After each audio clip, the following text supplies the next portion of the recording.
नमस्कार बंधुरा आज के आमी बानिये नेब घुगनी। तो तार जन्य आमी कड़ाई गरम करे नियेछि। प्रथमे आमी एकटा शुकनो मशला बानिये नेब।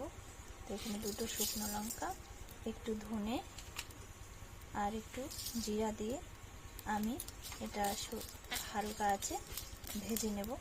এটা বেশি ভাজা যাবে না, তাহলে কিন্তু মশলাটা কালো হয়ে যাবে এবং পোড়া পোড়া তেতো গন্ধ আসবে। তাই হালকা করে ভেজে নিতে হবে।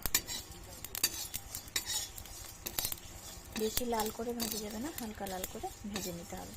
তো আমার মশলা ভাজা হয়ে গেছে, এবার এটাকে নামিয়ে অন্য একটা পাত্রে ঠান্ডা করে নেব। এটাকে আমি মিক্সিং জারে নিয়ে নিয়েছি। এবার এটার একটা গুঁড়ো তৈরি করে নেব। কড়াইতে দিয়ে দিচ্ছি একটু তেল।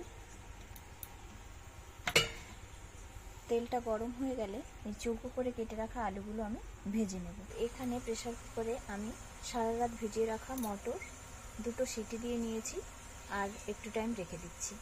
তেল গরম হয়ে গেছে, এর মধ্যে দিয়ে দিচ্ছি একটা শুকনো লঙ্কা ফোড়ন এবং একটা তেজপাতা ফোড়ন।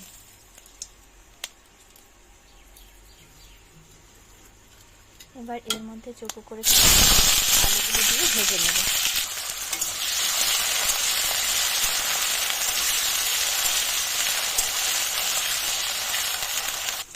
এদিকে দেখুন আমার ভাজা মশলাটা গুঁড়ো করে নেওয়া হয়ে গেছে আর এদিকে আলুটা আমার ভাজা হয়ে গেছে। এবার আলুগুলো আমি অন্য একটা পাত্রে তুলে নেব।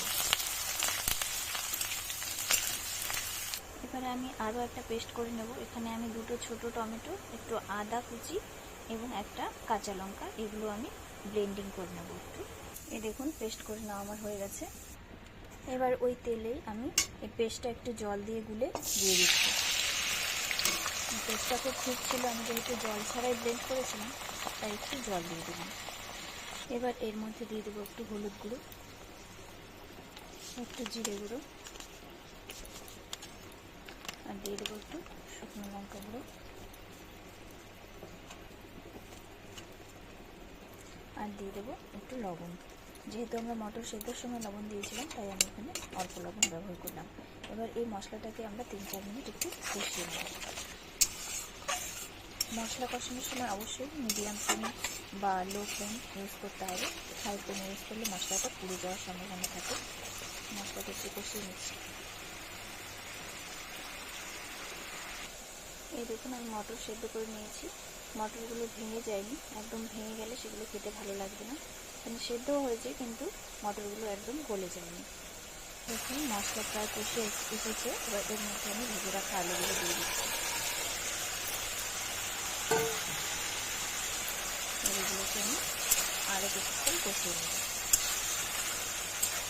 আলুটাও একটু সেদ্ধ হয়ে আসবে, মশলাটাও কষা হয়ে যাবে।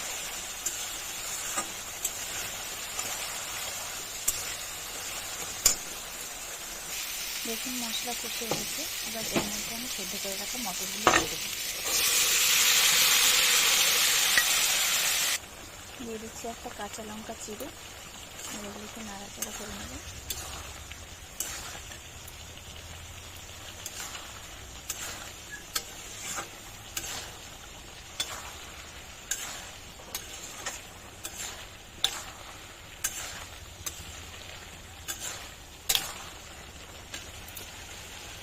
সেই যে মশলা গুঁড়ো করে রেখেছিলাম সেটা খানিকটা এবার এর মধ্যে দিয়ে দিচ্ছি।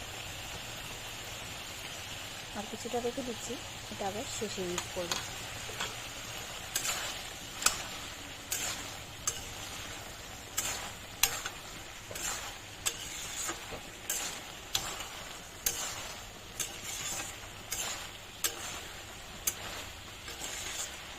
এর মধ্যে দিয়ে দিচ্ছি একটু জল।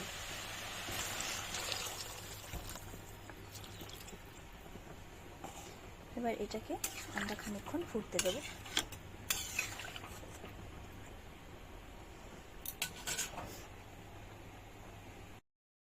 ফুটে উঠেছে, এবার এর মধ্যে দিয়ে দেবো হালকা একটু চিনি।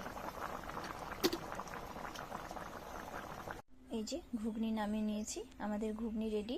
ভিডিওটি কেমন লাগলো শেষ পর্যন্ত দেখে কমেন্ট করে অবশ্যই জানাবেন।